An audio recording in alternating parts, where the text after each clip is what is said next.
morning. Welcome back to Breakfast Television and Happy New Year. We're currently looking at a pretty great drive on most of our major highways and expressways this morning because a lot of people still on holiday. Taking a look at the Toronto-bound QEW heading over the Burlington Skyway, we are not looking at any delays whatsoever. You can see that it's moving actually quite fine in the Toronto-bound QEWs to the right of your screen here.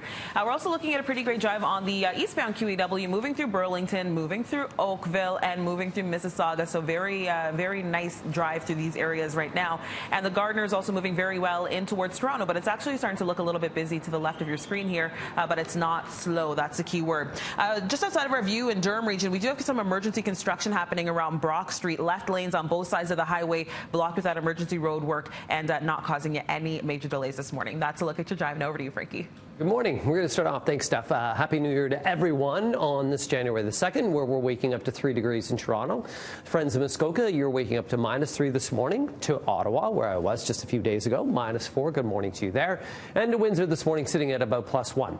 We have wind chills right now, -1. Speaking of winds, you're going to feel them through the afternoon, 30 to 50 kilometers per hour. So a gusty afternoon. The upside, pushing in that warmth. Going to see partly cloudy skies, dry conditions today and for the bulk tomorrow. Tomorrow, a little heavier cloud cover.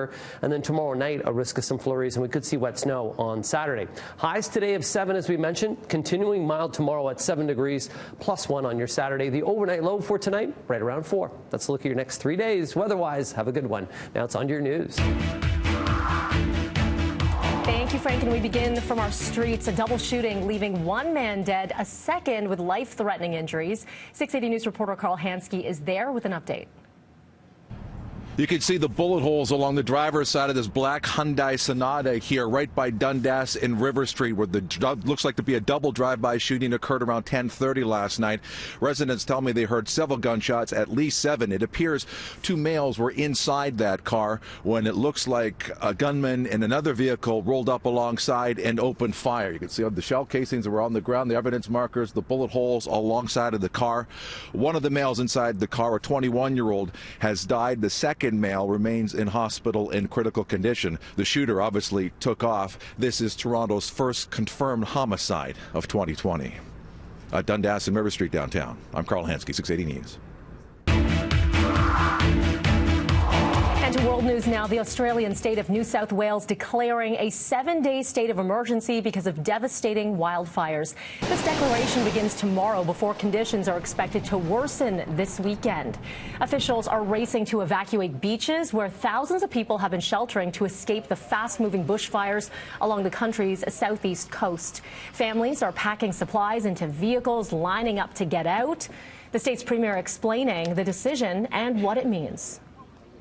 The reason why we're doing it ahead of Saturday is to make sure that Commissioner Fitzsimmons and all of the emergency personnel, all of our agencies, all organisations know that from tomorrow they will be subject to forced evacuations, road closures, road openings and anything else we need to do as a state to keep our residents safe and to keep property safe.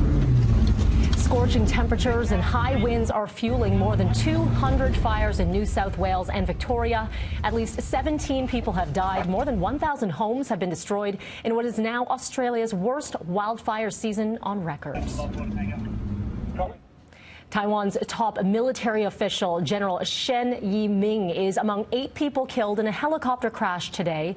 This happened in a mountainous region near the capital, Taipei. Rescuers combing this mangled aftermath, finding 5 survivors. The helicopter was on a mission to visit soldiers ahead of the Lunar New Year later this month. It lost contact with base about 13 minutes after takeoff. A task force has now been set up to investigate. A firefighter has been killed while trying to rescue people during a fire at a battery factory in New Delhi, India. At least 13 other firefighters were injured, as well as 3 civilians, when the blaze sparked an explosion, causing part of the building to collapse. There are still some concerns that some of the missing people could still be in the building.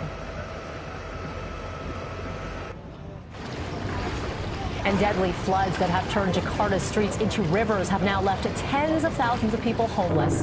At least 21 people have been killed in the most intense rains to pound Indonesia's capital in years. With more heavy rain predicted this week, the government is struggling to keep Jakarta dry.